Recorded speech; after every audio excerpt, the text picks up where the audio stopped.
সকাল বেলার আবহাওয়াটা অনেক সুন্দর, নদীর পাশে গ্রামটি দেখতে অনেক সুন্দর। যেই দেখবে তার এই চোখ জুড়িয়ে যাবে। সেই গ্রামের 3 ভাই বাস করত তার মাকে নিয়ে, লালু, লিলু ও ভোলা।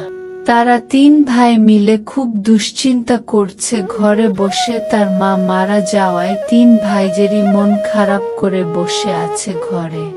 ভোলা মনে মনে ভাবছে সে আর নিজেকে সামলাতে পারছে না। ভাই, এ কি হয়ে গেল? মা আর আমাদের মাঝে নেই। মা, তোমাকে ছাড়া আমি কিভাবে থাকবো এখন?